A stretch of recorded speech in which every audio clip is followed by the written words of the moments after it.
Қайырлы таң, қайырлы күн, қайырлы кеш, қалайсыздар? Так, бірінші ненен бастау керек, қалай дайындау керек, қалай дайындап келеміз, жалпы қалай дайындау керек.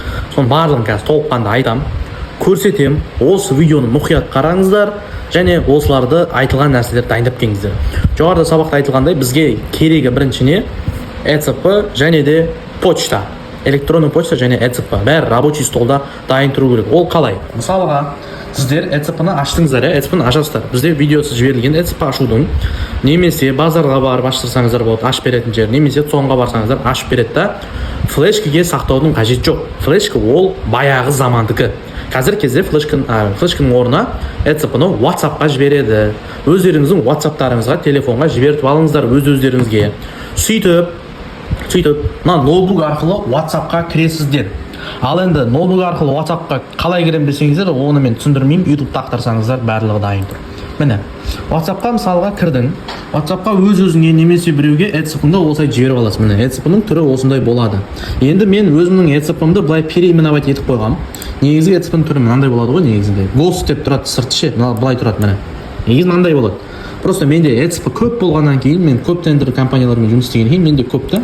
И бәрінің сыртына мен атын жазып тастаймын. Мама, Атабек, Жайна, Баха, Еңлік, Марат деген сияқты ше. Сіздерде былай тұрады ол, әркімдікі өзінде біреу. Соны WhatsApp-қа осылай кіргеннен кейін, мына жерде мына скачать деген кнопкасын басасыз. Сөйтіп бұл жоғары жаққа скачатса етіледі міне. Мына жаққа келді мына стрелка. Ескі 80 жылғы ноутбуктарда мына төмен жаққа келеді, мынандай жерлерге келеді. Ескі ноутбуктарға төмен жаққа келеді.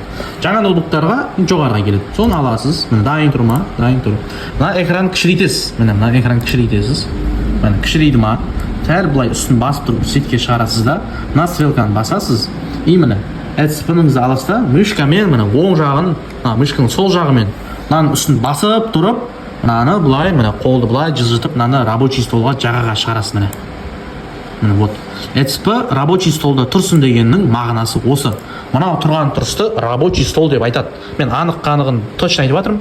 Кейбір кісілер ноутбукты түсінбеуі мүмкін. Түсінетіндер уже сразу жасайды. Түсінбейтіндерге осылай асықпай түсіндіріп жатырмын.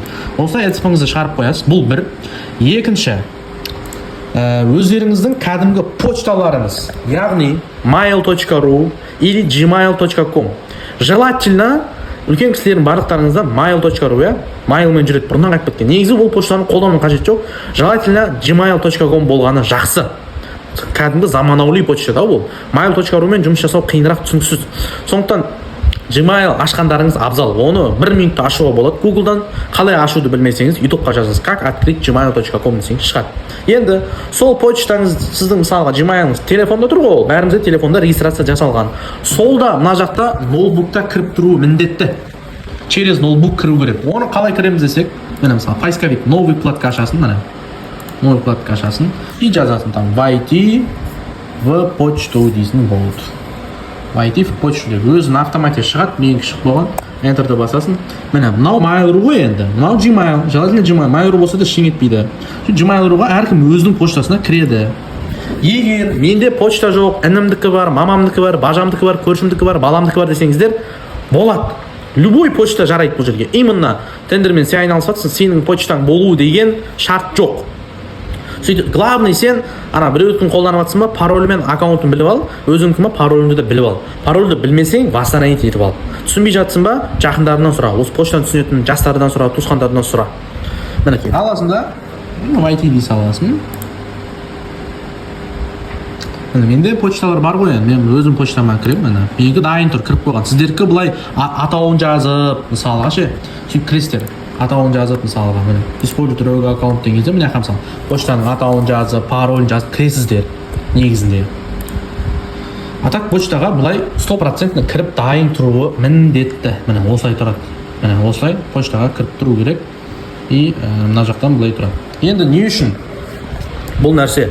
Себебі бізге қазір почтаға тіркелетін кезде, госактқа тіркелетін кезде осы почтаға ссылка келеді, сол ссылканы подтвердить етуіміз керек. Короче, осы почта дайын тұрсын, және де ECP рабочий столда дайын тұру керек, почтаға осылай кіріп тұруы керек.